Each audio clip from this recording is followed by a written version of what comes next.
December 10th, 2025. Overnight, millions of Australian teens lost access to their favourite social media apps, not because of a glitch, but because the law demanded it. If you're under 16, you're out. This wasn't a drill. The Online Safety Amendment Act, passed just a year earlier, required platforms to restrict access for young users across the country.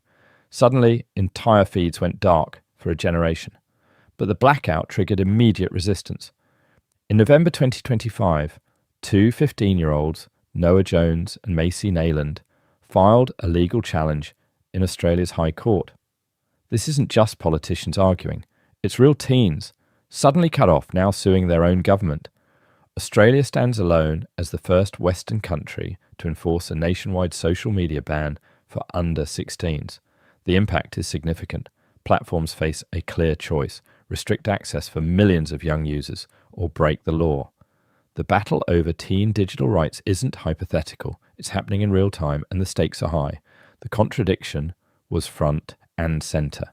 Communications Minister Annika Wells insisted the ban was vital for protecting youth safety and mental health. Yet almost instantly, the law faced a direct challenge in the High Court.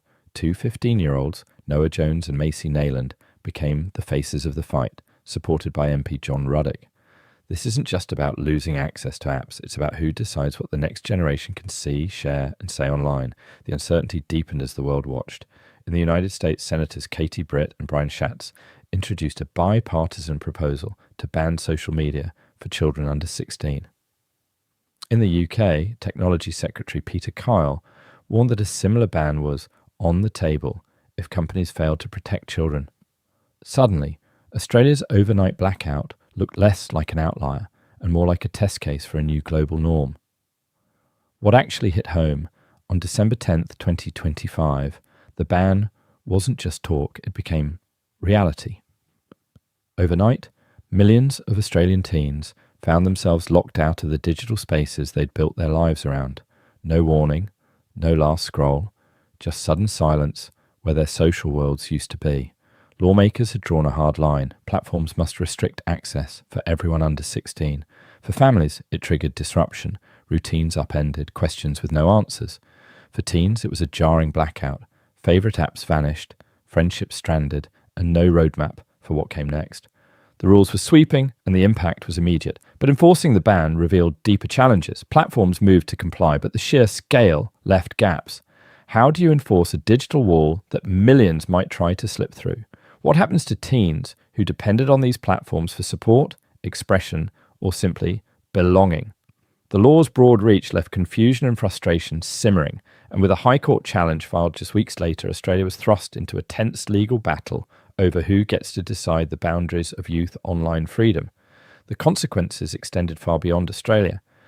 The United States proposal, introduced in February 2026, signalled that political momentum was building elsewhere. In Massachusetts, lawmakers pushed to remove algorithmic content suggestions for users under 16. In the UK, the threat of a ban remained active. The message was clear. The debate over youth social media access was no longer theoretical. It was legislative, legal, and immediate.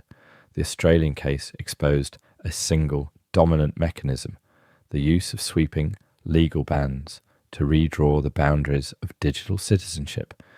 Instead of relying on platform self-regulation or parental oversight, governments were now willing to impose hard age limits enforced by law, not code. This approach sidestepped years of debate over moderation and privacy, replacing them with a binary rule: under 16, no access. The inflection point was not just the law's passage, but its enforcement. Overnight, millions of teens lost access to the digital spaces that had defined their social lives. The legal challenge in the High Court became a proxy for a much larger question. Can governments unilaterally decide who gets to participate in the digital public square? Or will the courts, and perhaps the platforms themselves, push back? The implications are still unfolding. If the Australian ban survives its legal test, it may become a template for other countries. If it falls, the backlash could slow or reshape similar efforts elsewhere. Either way, the precedent is set. Governments now see direct intervention in digital access as a viable tool for social policy. The lesson is narrow but profound. When governments move from regulating content to restricting access, the stakes change. The debate is no longer about what young people see online, it's about whether they can be online at all. The outcome remains uncertain. But the signal is clear. The boundaries of digital life are no longer set by code or culture alone. They are now subject to the full force of law, sometimes overnight. Capital rifts, where money breaks,